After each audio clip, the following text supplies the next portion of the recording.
Hi, everybody. It is me, the fabulous Leo Brown, and I'm coming on here to talk about something that I saw. Okay, let me start from the beginning. So, first of all, before I get started, let me say thank you to all my watchers, subscribers, commenters, everybody that participates. It really does mean a lot. If you like what I'm bringing to the table, like, comment, subscribe, share, all that good stuff. As I know that my channel is not for everyone. But with that being said, what I actually wanted to come on here and talk about was Iyanla Fix My Life. And this new season. As some of you may know, I'm actually a huge fan of Iyanla. Huge fan. I've been a fan of her since she first started with Oprah in 1998. And Oprah Winfrey is a whole different topic, which I'll get on in another video. Um, but I've been a big fan of her books. Like yesterday, I cried. In the meantime, like I've read her stuff for years. I followed her for years. And the one thing that I'm noticing that she's highlighting that I actually want to discuss is generational curses. We hear that used a lot in life now. Like we hear that word, oh, it's a generational curse. Especially in the Black community, particularly in the African American community, we use that a lot. And the one thing that it is showing, or that she has been showing with her show, Fix My Life, is that it does exist. And recently, she did a show with 5 children who were abused, abandoned, neglected, just unspeakable things I would never even want my worst enemy to go through. Things were done. And I watched both shows. And when I tell you I cried like a baby, I cried not during the show, like as I was watching the show, but like towards the end, towards the credits, as things were rolling and they were hugging their mother and things of that nature. And if you haven't watched it, search for it on YouTube. It is definitely on here. Watch it. Watch both parts. It's a really good show. And what it got me to thinking was like, and also as a survivor of childhood trauma and abuse myself, I related a lot to it. I especially related to Kadeem, Kadera, and Michael. I related to them the most, and Will too. Uh, and I understood, I saw a lot of my own mother in the mom. Now, the one thing that it really made me look at was how generational curses, it's amazing how those things not only affect us, but also how when we're not even like we don't even know a person's story, how that person could go through the same thing in the same way, roughly around the same time, and not even know it. And what I got from it the most was how important it is to share your story, how important it is to tell your truth, how important it is to communicate what is really going on, uh, especially to those that you love and you care about and they care for you. And I think with the mother, I think the mother did love her children, but the mother just didn't, like Iyanla said, she pointed out in the episode, she didn't know how to mother because she wasn't taught that. And recently, I talked with my own mom, and I asked her. I said, "Well, because my mother had me. Just to give you a little backstory, my mother had me when I was 20. When I was 21, when she was 21, she had me when she was 21 years old." And I said, "Well," I asked her. I said, "Well, Mom, when you found out that you were pregnant, not that it was me, like you didn't know I was coming, but when you found out that you were pregnant, what went through your mind?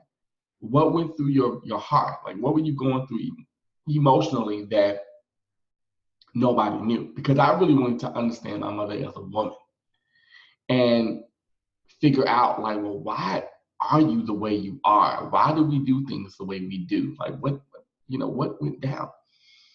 And to make a long story short, she basically told me that when she found out that she was pregnant, she had no support. That her mother, my grandmother, may she rest her soul, didn't know how to mother her, didn't know how to nurture. You know, that she wasn't a nurturing woman to begin with. And my grandmother had 12 children. And from what I've been told, the stories I've been told from my aunts and uncles and stuff, was that my grandmother nor my grandfather, both parents, were not present, and they were not the nicest. And I'm putting that very light. Um, and so my mother told me what she went through with me, with my arrival, it all made sense. And I said, okay, now I understand that growing up, why you were there physically, you weren't present in my world emotionally. And for me, a lot of my childhood trauma, oh my goodness, a lot of my trauma started when I was 16. 16 is when, or actually I can go back even further, 13, 11 to 13, then going into 16. Those formative years was when a lot of my trauma took place. And in that moment, having that conversation, I learned so much about her as a woman. I learned how important it was to communicate what I felt. I learned how important it was to understand, not forgive, mind you, but to come to it as an adult. Because oftentimes with our parents, with people that we consider authority figures, that we, love and feel we have to respect, we don't come to them like people. We come to them like, well, you're my mom. We give them that role, and that is true. You're my mother, you're my father, but there's a point in time where you have to come to it like, okay, but before you had me, you were a man, or before you had me, you were a woman, and you made mistakes just like me. And it's taken me a long time to come to that. And just like in the episode when I think William, I understood William's pain a lot, because William's pain was more of like, if you watch the episode, William's pain was more of like, I didn't protect them. I didn't protect my brothers and sisters, and I blame myself. I feel guilty. And then when it came to his mother, it was more of like, I love her, but then on the flip side, I want to beat her ass. And I can relate to that, because I love my mother, but on the flip, there are moments where I just want to just choke her, because I'm like, you were not there. And if you watch that episode, I don't want to give too much away, but if you watch the episode, that's what they all say. Like every child, when Iyanla goes around the table, and she's like, well, tell them, tell her what you want to tell her, what you need to tell her. They all say it in different ways. And the one person who I related to the most, I related to William in that, but I related to Kadeem the most. Very poised, very well groomed, beautiful man. But that anger, that rage, that, like, he wore it. He wore his anger. He wore his trauma. And the one thing that watching that show made me realize too is that you cannot judge a book by its cover. Because if you watch that episode, they're all beautiful people, like aesthetically, just gorgeous. And you would never know that they all go through that. They're all dealing with trauma and pain and anger and rage and neglect, and like, you would never know that by looking at them. And with Kadeem, I think it was Kadeem. I want to say Kareem, but I think it was Kadeem. With Kadeem, I understood why he would lash out, because in the show they talk about it, like, he would lash out. And he even said that he was like, well, my people push me. And the one thing that I got from that episode was, you have control over your emotions, over your triggers. And I'm gonna be real. I know I don't show it on here, but I am very temperamental. Very. And I have a very high temper. I am very quick to get angry. I'm a double Leo with a Capricorn moon. Come to your own conclusions. And I could relate to that, because I had a situation, I won't go too much into it, but I had a situation with family and it was in 2012 where it was not cute. That's all I'm going to say on that. I won't dwell too much on it, but it wasn't pretty. And it was so, the one thing that I have to say about Iyanla Fix My Life and Iyanla Van Zon and all the crew and production is what they're really facilitating and doing is group healing. Because the one thing I'm noticing is that each episode, whether we know it or not, it makes you look at yourself. Because how many of us have ever felt abandoned? How many of us have ever felt used? How many of us have ever felt neglected? How many of us have ever felt abused or been abused? It makes you really open a lot of your wounds. And if you choose to, you start to do the work on yourself. And that's the one thing that I've gotten from it. And it also shows that generational curses run deep, and it's not an easy fix. I mean, of course, the one criticism that I find that people give the show is that they're like, well, she does this in 3 days, blah, blah, blah. And really, in reality, from what I know from people that have been on the show, it's 10 days, I believe. And she gives them aftercare after the show. She doesn't just open them up and then they go home. That's just what we see. Because when you do a show, when you do a television show or any kind of thing that's on film, they basically just condense. They condense everything.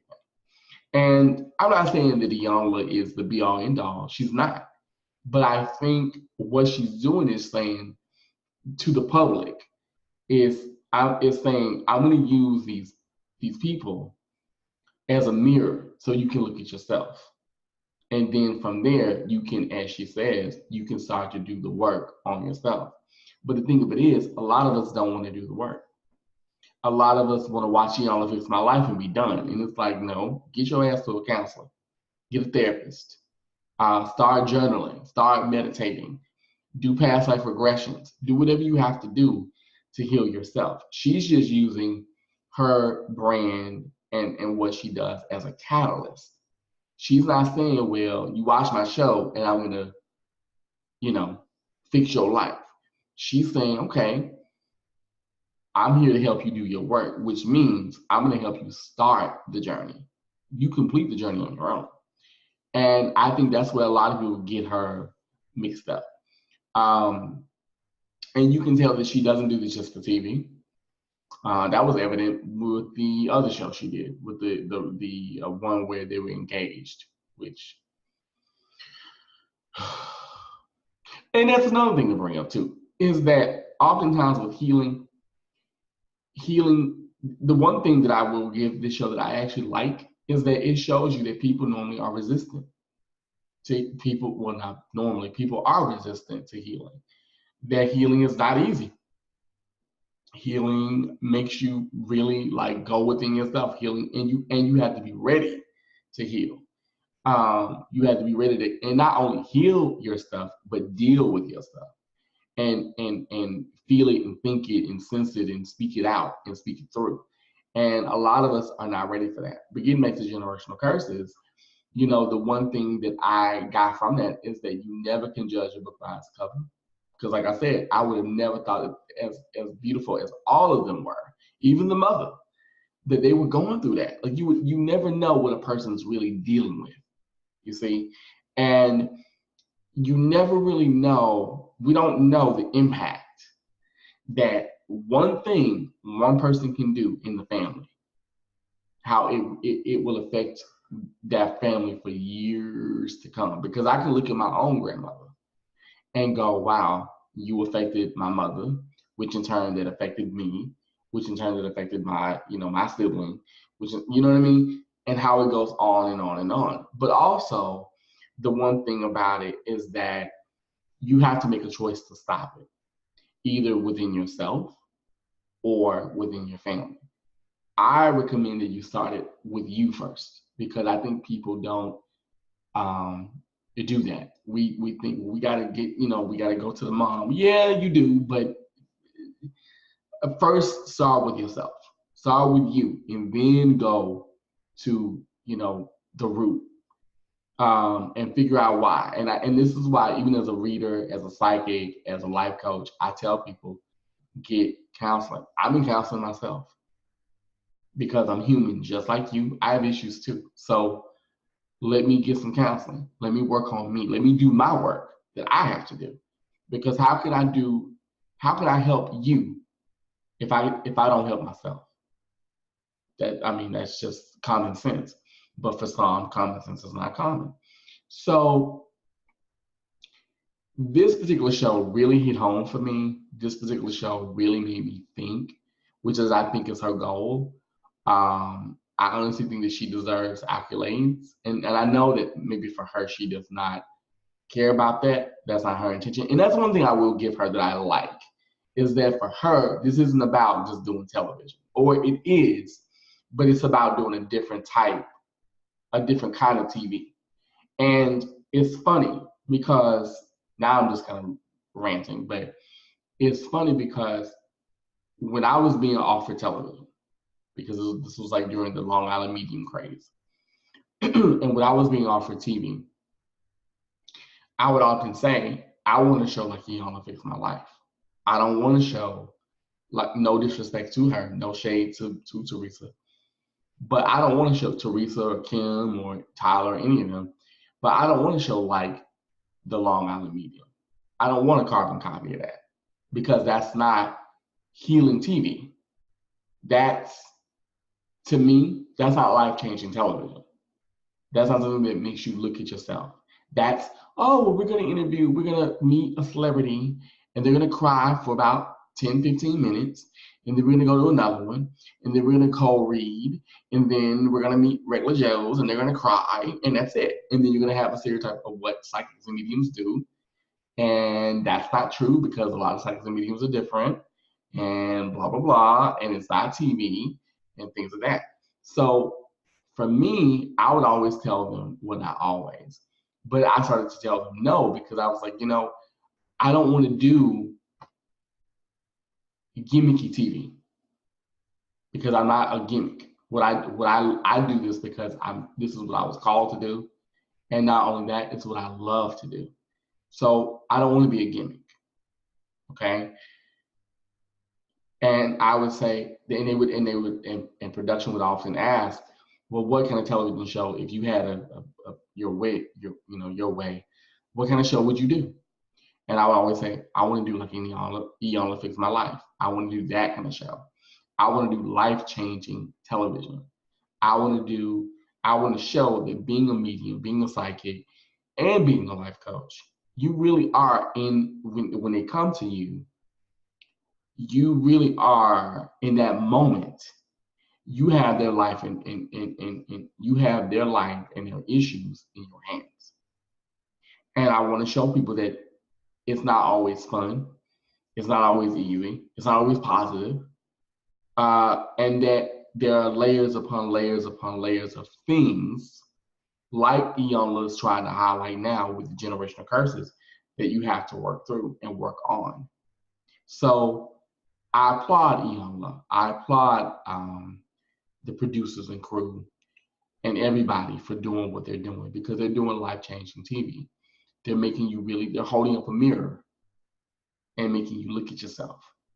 And if you really watch her, that's really what she's doing. If you watch her show, she's really saying, I not only want to feature these people, but I want to bring this out to you, because you need to look at yourself and fix your life. I can't fix you, but you have to make a choice to do the work. So for me, I applaud her for that. And I think we need more of that on TV. And like I said, it really made me think about generational curses and how that affects us and affects us. Like, even in my own family, I know for a fact that there's some deep generational stuff. And even when I talked to my own mother, and I asked her about, how she felt, and how she told me, she said, that she felt alone. She felt like she was just, not worthy, but she had to do everything by herself, because my mother didn't have a baby shower. My mother didn't have anything. And in that moment, when she said that, an aha moment came for me. And it was more of like, now I know why I'm so independent. Now I know why I use my independence sometimes as a defense. Or I know why I push people away. I carried that. I marinated in that. But now well, not nine because I'm a preemie, but for 6 months of my life, I marinated in, I'll do it myself. I have to. I don't have any support. I don't need nobody. I'm going to swallow my rejection. I'm going to swallow my pain. I'm going to swallow not feeling wanted. I'm going to swallow feeling like even though I have a mother, she's not nurturing me. So I feel abandoned. So for 6 months of my life, I carried that with me. And I'm like, wow. And I think once again, the cycle repeated itself years later. So it's amazing how when you think about it, things can really affect and effect. And that's why I say I applaud Iyanla Fix My Life and the OWN Network and what they're doing, because they're doing work that needs to be done. But not only that we need to do, and not just Black people, but people, period. We all need therapy. We all need counseling. Some of us do. We all need methods or modalities of healing. That's why you have psychics. That's why you have mediums. That's why you have coaches, because you may not get it from a therapist. You may get it from a reader. You may get it from a coach. You may get it from a medium. And it's not to say that therapist isn't good, but that modality may not work for you. You see? So I applaud her. And like I said, it's really made me think, and it's really made me, as a coach, as a reader, as whatever, it's really made me go, okay, I still have some work to do. But we're all works in process and in progress. And as for that family, I know they may never see this, but I really hope that they're getting the healing they need, that they deserve. I thank them for telling their story.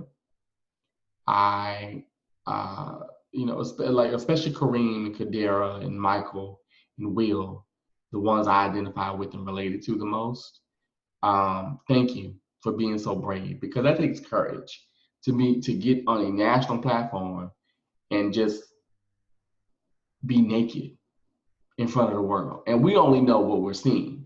We don't know the full story. But I think to do that takes guts, takes balls. And I applaud each and every one of them for doing it. And I hope that they are getting the healing that they need and that they deserve, because you deserve healing, you deserve love. And I wish for y'all the best of everything. But that's all I wanted to say. So I'm going to ask now, what do you think about Iyanla Fix My Life? What do you think about generational curses? Do you think there is such a thing? Put it down below. Let's comment. Let's talk about it. Let's have a dialogue. Are generational curses a thing? And that was my messenger. Are generational curses a thing? What do you think of Iyanla Fix My Life? Would you even do the show? Because I'm not gonna lie, I thought about it. I thought about doing the show myself at one point in time. But would you ever do a show like that, or that kind of, method of healing? Are you in counseling? Let's talk about it. Leave your comments below. Thank you so much for watching, for commenting, for subscribing, for being a subscriber to my channel. I love you all, and happy Sunday. And I will talk to you soon. Okay? Bye-bye.